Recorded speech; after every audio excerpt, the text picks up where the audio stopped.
What if I told you that having a massive bank account is actually the least important part of starting a business? Welcome to This Explainer. Today, we're going to completely demystify the startup process and honestly shatter this age-old myth that you need massive capital to begin. If you've ever had this burning desire to build something of your own but felt totally stopped in your tracks by an empty wallet, well, you're in exactly the right place. Let's get right into it. Okay, so here's our roadmap for today.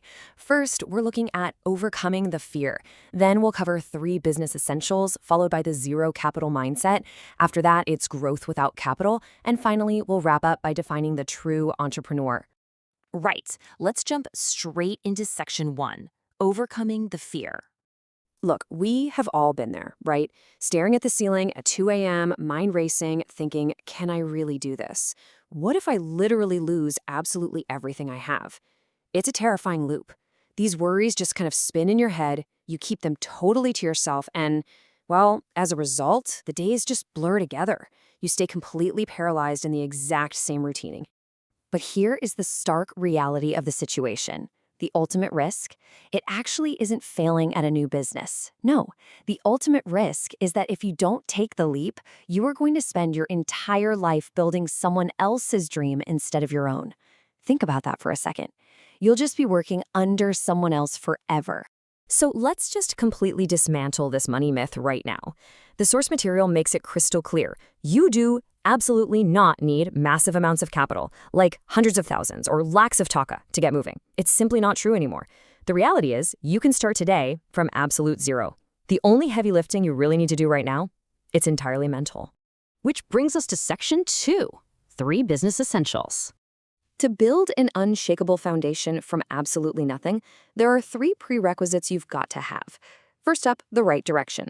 You can't just start randomly, right? You need guidance to dodge those fatal early mistakes that could tank the whole operation. Second, you need courage. Building a business is brave, and you are going to hit roadblocks. But only courageous people face those problems head-on. And honestly, that courage is already in you. And third, maybe the most crucial of all, consistency. Because you can't work like crazy one day, binge watch TV the next, and expect to survive. Most people, they start full of energy for a month or so, and then they just disappear, ghosted. You have to commit to learning and working consistently for at least the first 6 months. Problems will pop up, for sure, but solving those problems, that's your actual job now. Moving right along to section 3, the zero capital mindset. Before you even think about changing your business idea, you have to change your mindset. So many folks defeat themselves before day one thinking, oh, I don't have money, I have zero experience. But real business starts in your head. Don't ditch your idea just because you feel under-equipped.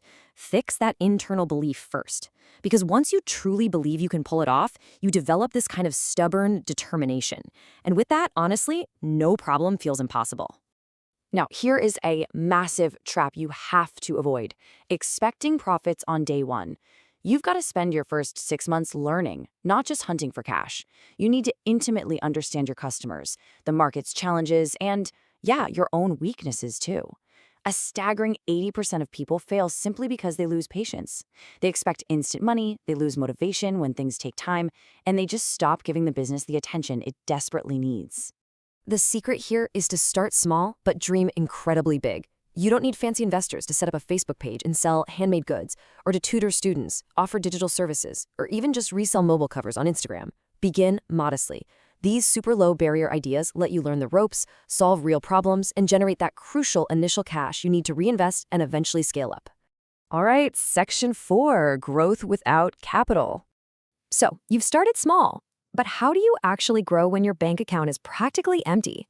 Well, in today's world, attention is the biggest asset there is, and you can capture it for free. Your smartphone is literally your most powerful tool.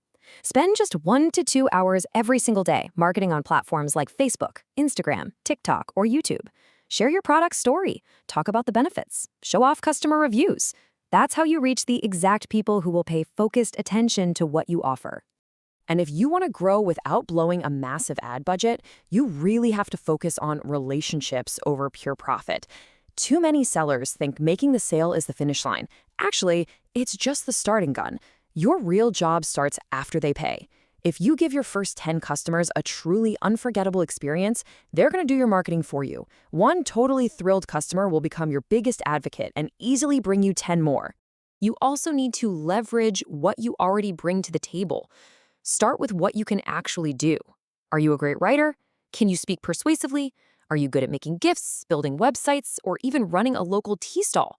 Start exactly there. Because when you operate in a zone where you're already highly competent, your chances of failing drop dramatically. And this brings us to the ultimate zero capital hack. It's brilliant, really. If you lack a resource, just partner with someone who has it. You don't have a storefront? Borrow someone else's space. No products to sell? Look into reselling or drop shipping. What if you have zero money? Find a partner who has some capital but lacks the time that you have in abundance. Combining your resources is how you create a winning business out of thin air. Finally, let's wrap up with Section 5, the true entrepreneur. We need to get something straight. Just having a pile of money in the bank does not make someone an entrepreneur. There are plenty of rich folks out there who couldn't run a business to save their lives.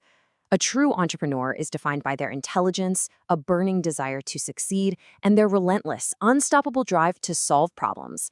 That is what actually sets you apart. So now that you've got this zero capital blueprint, it's time to take some action. We want to know, what business are you starting? Drop your ideas in the comments below, because at the end of the day, you have to ask yourself one question.